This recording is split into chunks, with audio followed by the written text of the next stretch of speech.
আমরা জানি সিলেট হবে জাতীয় নাগরিক পার্টির অন্যতম দুর্গ, নতুন বাংলাদেশের অন্যতম দুর্গ।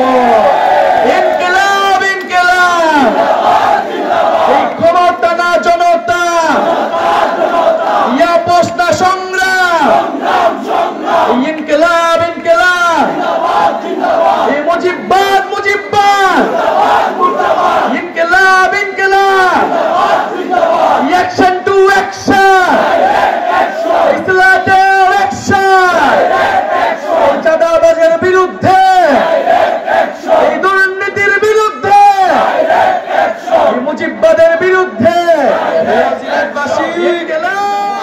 আপনারা সব ভালো আছেন না? জাতীয় নাগরিক পার্টির উদ্যোগে জুলাই পদযাত্রায় আমরা আছি এখন সিলেটে। হযরত শাহজালাল শাহপুরানো 360 আউলিয়ার পুণ্যভূমি এই সিলেট থেকেই ইসলামের সম্প্রীতি এবং ইনসাফের বাণী সারা বাংলাদেশে প্রচারিত হয়েছিল।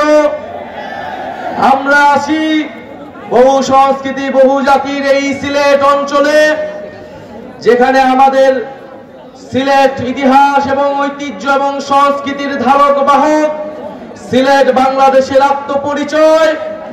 আমরা সিলেটে আছি জাতীয় নাগরিক পার্টি নতুন বাংলাদেশের বার্তা নিয়ে। প্রিয় সংগ্রামী বন্ধুগণ, আপনারা জানেন সিলেট কেবল প্রশাসনিক কোনো জেলা নয়। ইতিহাস এবং সংস্কৃতির আলোকে আমাদেরকে সিলেটকে দেখতে হবে। যুগ যুগ ধরে এই সিলেট বাংলাদেশের ইতিহাসকে ধারণ করে আছে। ব্রিটিশ বিরোধী আন্দোলন থেকে স্বাধীনতা সংগ্রাম এবং আমাদের জুলাই গণ অভ্যুত্থান, সিলেট লড়াই করেছে বুক চিতিয়ে বাংলাদেশের স্বাধীনতার পক্ষে।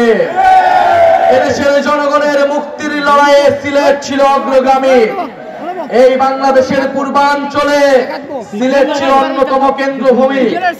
আমরা জানি 1947 সালে দেশ বিভাজনের সময় মাওলানা ভাসানীর প্রচারণায় এই সিলেট অঞ্চলের মানুষ পূর্ববঙ্গের সাথে থাকার জন্য রায় দিয়েছিল।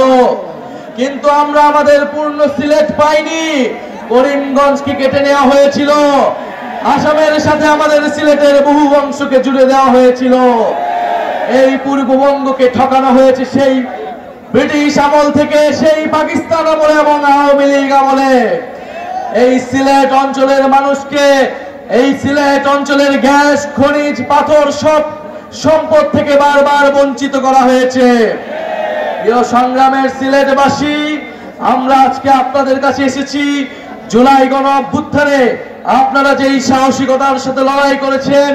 এই সিলেটের মাটিতে সাবিপ্রবির শিক্ষার্থী শহীদ রুদ্র সেন, শহীদ এটিএম সাংবাদিক তুরাব, তারা রক্ত দিয়েছে, জীবন দিয়েছে। 17 জনেরও অধিক শহীদ রয়েছে এই সিলেট অঞ্চলে, এই সিলেট জেলায়।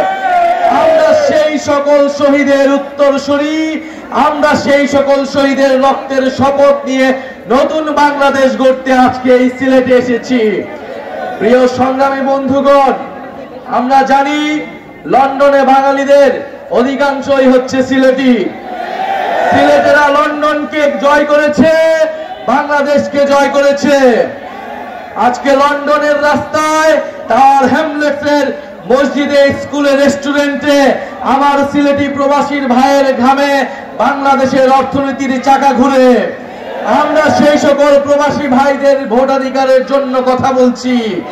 আমরা বিশ্বাস করি, আমরা চাই সিলেট সহ বাংলাদেশের সকল প্রবাসীরা বাংলাদেশের নীতি নির্ধারণের অংশ হবে। প্রিয় সংগ্রামী বন্ধুগণ, সিলেটের আলেম সমাজ, সিলেটের নারীগণ, সিলেটের সংখ্যালঘু সম্প্রদায়, সিলেটের নানাবিধ জাতি সম্প্রদায়ের সকল মানুষ, আমরা বাংলাদেশকে যেই বহু জাতি বহু সংস্কৃতির দেশ হিসেবে গড়তে চাই। সিলেট তার অন্যতম প্রতীক। এখানে শত শত ভাষা রয়েছে, সংস্কৃতি রয়েছে। আমাদেরকে সে সকল সংস্কৃতি এবং সিলেটি ভাষার মর্যাদা দিতে হবে। প্রিয় সংগ্রামী বন্ধুগণ, তেল, গ্যাস, খনিজ এবং পাথর সম্পদের এক অভয়ারণ্য হচ্ছে এই সিলেট। এই সিলেটকে আধুনিক শিল্পোন্নত শহর হিসেবে গড়ে তুলতে হবে। প্রিয় সংগ্রামী বন্ধুগণ, সিলেটের স্বাস্থ্য, শিক্ষা এবং কর্মসংস্থানের জন্য জাতীয় নাগরিক পার্টি কাজ করবে। যেই দুর্নীতিমুক্ত বৈষম্যহীন বাংলাদেশ গড়ে তোলার জন্য আমাদের গণ অভ্যুত্থানের শহীদ ভাইরা রক্ত দিয়েছে, আপনারা আমাদের দায়িত্ব হচ্ছে সেই বাংলাদেশের জন্য কাজ করা। প্রিয় সংগ্রামী সিলেটবাসী, বিচার সংস্কার এবং নতুন বাংলাদেশের জন্য, নতুন সংবিধানের জন্য আমরা রাজপথে নেমেছি। যেই নতুন সংবিধানে আপনার আমার অধিকারের কথা থাকবে, সিলেটের মানুষের মর্যাদার কথা থাকবে। আগামী ৩রা আগস্ট আমরা শহীদ মিনারে জড়ো হচ্ছি। জুলাই ঘোষণাপত্র এবং জুলাই সনদ আদায়ের লক্ষ্যে আমরা ইনশাআল্লাহ শহীদ মিনার থেকে আদায় করে নিব। প্রিয় সংগ্রামী সিলেটবাসী, জুলাই গণ অভ্যুত্থানে এই সিলেটের স্কুল, কলেজ, বিশ্ববিদ্যালয়, মাদ্রাসার ছাত্ররা যেভাবে লড়াই করেছিল, বাংলাদেশকে তা অনুপ্রাণিত করেছিল। আমাদের সিলেটের যারা লন্ডনের প্রবাসী ভাইরা রয়েছিল, আমাদের প্রবাসী বোনেরা রয়েছিল, এই গণ অভ্যুত্থানে তারা আমাদের প্রবাস থেকে সহায়তা করেছিল, আমাদেরকে সাপোর্ট দিয়েছিল। আমরা তাদেরকে ভুলি নাই। আমরা আজকের সমাবেশ থেকে তাদের এই জুলাই গণ অভ্যুত্থানে সিলেটবাসীর সংগ্রামের প্রতি কৃতজ্ঞতা জ্ঞাপন করছি। প্রিয় সংগ্রামী সিলেটবাসী, জুলাই গণ অভ্যুত্থানের পরে যে জাতীয় নাগরিক পার্টি রয়েছে, আপনাদের এলাকার সন্তান অর্পিতা সেবা দেব, আপনাদের